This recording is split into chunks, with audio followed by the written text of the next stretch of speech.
You know, the whole concept of Bigfoot always fascinated me. I mean, is he real? Is he a hoax? Is he just a man in a suit? No one knows.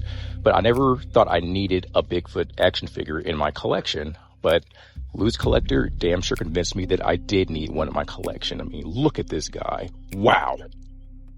Anyways, welcome back everybody. This is Dare, and today we'll be unboxing and reviewing the Loosecollector Crypt series Bigfoot figure, and I'm definitely excited about this one. This is one I've been waiting for quite some time. I pre-ordered Bigfoot off of Big Bad Toy Store about a year ago, and he just came in a couple of days ago, so I've been wanting to unbox him and review him with y'all. Just a little backstory, I've been collecting Loosecollector figures for quite some time, all the way back to when they released their first Lady Death figure. Ever since then, I've been hooked. As a big horror fan, I've been really impressed with their Crypt figures, like the monster hide and the wolves they put out, and I think they might have a Frankenstein figure in the works too, and Cthulhu, so I'll definitely be picking those up. But yeah, Bigfoot was one I didn't think I would ever want, but they definitely convinced me that I did. So what we're going to do now is take Bigfoot out of his package, and we're going to have a look at him and see how he stacks up with the other figures in my collection. So let's do it. All right, this is Bigfoot outside of the package, and wow, just immediately you just see just how imposing he looks. I mean, man, this is legit. I mean, look at the fur, look at the color. I mean, look at the head sculpt. Like, this is insane. Like, the work they've done. As someone that's been collecting Loosecollector for a long time, I definitely like seeing the progression from monster hide to the great wolves, now to Bigfoot. Like, this is so dope. Just looking at him, you definitely get that primeval vibe to him. Like, he's just this ancient creature that was probably from another time before man, and he's here in modern times. So it definitely has that vibe that this is something that isn't supposed to exist in our era, and I love it. Just look at the details on his hands, the nails, there's the fur. I love the shading of that reddish orangish brown they put on him. I love how that looks. It's so nice. The camera really doesn't do it justice, and I love the articulation too. I mean, everything moves like smooth as butter. Like, there's no like resistance, there's no fear of breaking it. It just moves so nice. Yeah, this is very good work. Like, amazing.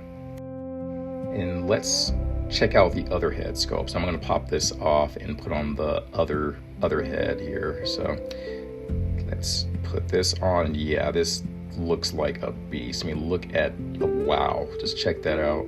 That is so cool. He just looks so ferocious. Like, he will literally jack you up. Like, you would not want to see this guy going on a stroll in the woods. You would not want to run into him.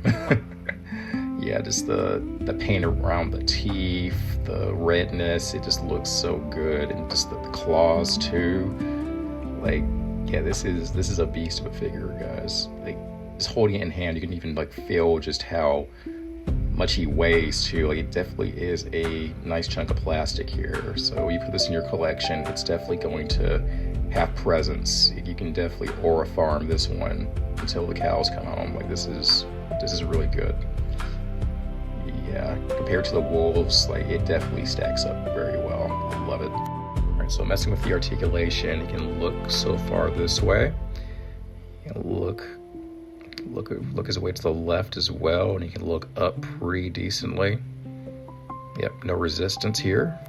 And messing with the arms, he can move up so far like this, move up like that, very smooth.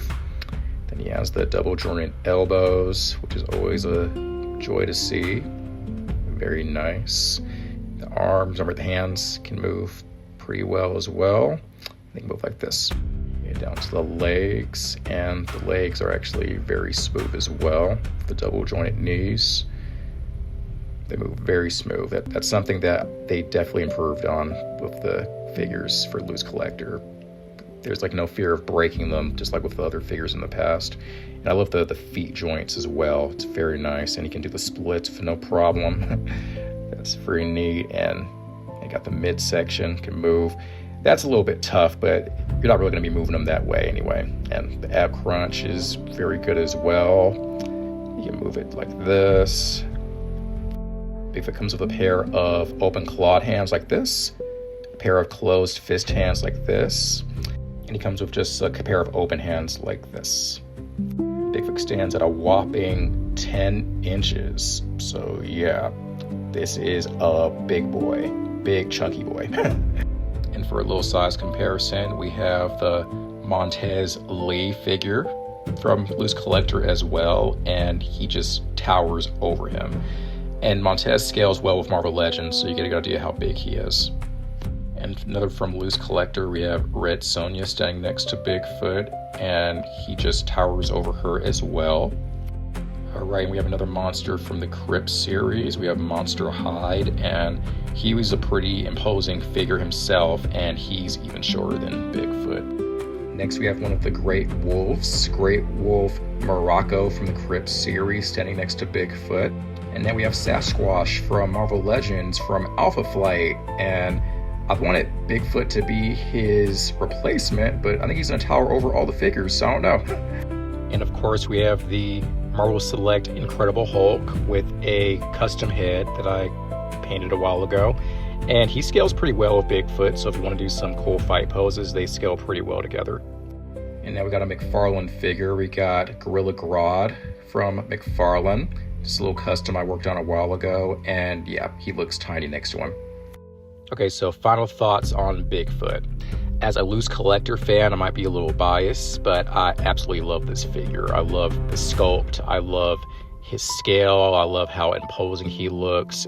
This is a great figure just on its own. Like, you don't even have to add him to any collection or any teams that you might have. It's just, by himself, he's a great figure. So if you are a Bigfoot fan, or you're just a fan of big, hairy, scary monster characters, then this is definitely the figure for you.